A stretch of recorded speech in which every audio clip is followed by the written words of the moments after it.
आला हज़रत रहमतुल्लाह ताला अलैह ने तर्जुमा कुरान भी जो लिखा उसकी वजह ये थी कि लोग कुरान के तर्जुमा में ये लिखना शुरू कर चुके थे। मुआज़ल्लाह 2-3 मिसालें अगर मैं आपको बता दूं तो आपके भी होश उड़ जाएं। क्या कुरान का तर्जुमा कोई मौलवी साहब ऐसा भी कर सकते हैं? सूरह वद्दुहा, आप सूरह उठा लें, कुरान उठा लें और तर्जुमा मार्केट में मिलते हैं बहुत सारे तर्जुमे। मैं यहाँ पर नाम जिक्र नहीं कर रहा हूँ, बहुत सारे तर्जुमे हैं। कभी तफसील से किसी को जरूरत हो तो राब्ता कर सकता है। तर्जुमे में ये लिखा गया ववजदक दाल्लन फहदा, ए महबूब हमने आपको गुमराह पाया तो हिदायत दी। तर्जुमे में है ये चीज, हमने आपको गुमराह पाया तो हिदायत दी। दाल का मतलब गुमराह होता है, ये मैं मानता हूं। अरबी में दाल का मतलब गुमराह, गैरिल मग़दूबि अलैहिम वलद्दाल्लीन। हम वहां दुआ करते हैं अल्लाह हमको उनके रास्ते पर ना चला जिन पर तेरा गजब हुआ और जो गुमराह हुए। दाल का मतलब गुमराह है, लेकिन अरबी की एक खुसूसियत यह है वर्ड एक होता है और माने हजार होते हैं। कई ऐसे वर्ड हैं, लफ्ज़ ऐन ये कई मानों में आता है। ऐन का मतलब आंख भी है, ऐन का मतलब घुटना भी है, ऐन का मतलब सूरज भी है, ऐन का मतलब जो पानी का चश्मा फूटता है इसे भी ऐन कहते हैं। है तो एक ही लफ्ज, माने अलग हैं, लेकिन वो समझने वाला समझ जाता है यहां कौन सा माना निकालना है। अगर कोई ये कहे मैं सुबह देखा कि जमीन से ऐन निकल गया है, तो कोई यहां आंख का माना तो नहीं निकालेगा, कोई घुटने का माना तो नहीं निकालेगा। अगर कोई ये कहे मेरी ऐन में से पानी आ रहा है, तो कोई ये कहेगा कि उसके घुटने में से पानी आ रहा है या सूरज में से पानी आ रहा है। वो करीना और कयास से समझ जाता है यहां आंख का माना होगा, यहां चश्मे का माना होगा। यह अकल रखने वाला जानता है। इसी तरह मैं समझता हूं कुछ मौलवी साहब अकल खो गए थे जब तर्जुमा करने बैठे। उन्होंने ये लिखा कि ए महबूब, ए रसूल, हमने आपको गुमराह पाया तो हिदायत दे दी। दाल का मतलब सिर्फ गुमराह नहीं आता, और भी कई माने हैं, कई माने हैं। लुगत उठाकर देखो, डिक्शनरी उठाकर देखो। एक माना ये भी है कि जो किसी की मोहब्बत में, वज्द में अपना दिमाग फना कर देता है उसे भी दाल कहते हैं।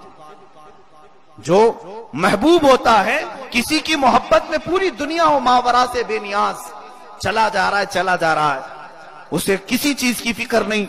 मिसाल के तौर पर रास्ते में कोई चला जा रहा है और उसका महबूब उसके नजरों में है, और वो ना गाड़ियां देखता है ना इंसान देखता है, इसे कहते हैं दाल है किसी की मोहब्बत में।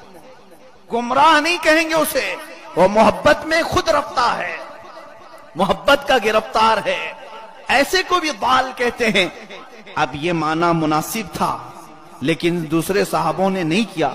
आला हज़रत का कंजुल ईमान उठा करके देखो, 30वां पारा सूरह वद्दुहा में जब इस आयत का माना करना हुआ, तर्जुमा करना हुआ, आप लिखते हैं ववजदक दाल्लन फहदा, ऐ रसूल हमने आपको अपनी मोहब्बत में खुद रफ्ता पाया तो अपनी तरफ बुला लिया। इससे ईमान भी बचा, ईमान भी बचा, इश्क़ रिसालत का तकाजा भी पूरा होता है। यही तो समझ में आता है कि उनका कमाल कि छोटी सी चीजों में हमें बचा लिया। सूरह फतह में 26वें पारे की सूरह पहली आयतें हैं, वहां पर भी कुछ लोग तर्जुमा करते हुए धोखा खा गए। कुरान की आयत है इन्ना फतहना लक फतहम मुबीना लियगफिर लकल्लाहु मा तक़द्दम मिन ज़ंबिका व मा तअख़र। ऐ महबूब हमने आपको रोशन फतह दी। दूसरों का तर्जुमा मैं सुना रहा हूं आपको। ए रसूल हमने आपको रोशन फतह दी ताकि आपके अगले पिछले गुनाह माफ कर दिए जाएं। एक अजनबी आदमी अगर इस तर्जुमे को लेकर पूछे, ए मुसलमान बता तेरे रसूल के वो कौन से अगले पिछले गुनाह हैं जिसको रब ने माफ किया है? कुरान में लिखा हुआ है। तर्जुमे में पढ़कर के वो ये सवाल कर सकता है, ए मुसलमानों बताओ, उसे जवाब क्या दोगे? तुम्हारे नबी के कौन से गुनाह थे जो अल्लाह माफ करने की बात यहां कर रहा है? तर्जुमे में ऑलरेडी लिख दिया गया, छाप दिया गया, ए रसूल आपके अगले पिछले गुनाह माफ कर दिया रब ने। जबकि हमारा अकीदा यह है रसूल मासूम होता है, गुनाह करना तो दूर की बात, सोच भी नहीं सकते। अल्लाह ने उन्हें गुनाह का मादा रखा ही नहीं। फरिश्ते और नबी मासूम होते हैं। जब हमारा अकीदा यह है तो यहां तर्जुमा आया कैसे? धोखा खा गए, गलती कर बैठे। ऐसी गलतियों के वक्त में इमाम अहमद रजा को पढ़ने की जरूरत है। देखो तो इस्लाह हो जाए। کتابت کی بھی اصلاح ہو جائے، دماغ کی بھی، اور عشق رسالت کی بھی اصلاح ہو جائے، ایمان کا بھی۔ اعلیٰ حضرت نے ترجمے میں لکھا، اے محبوب ہم نے آپ کو روشن فتح عطا کی تاکہ آپ کے ذریعے سے آپ کے اگلے اور پچھلے لوگوں کے گناہ معاف ہو جائیں۔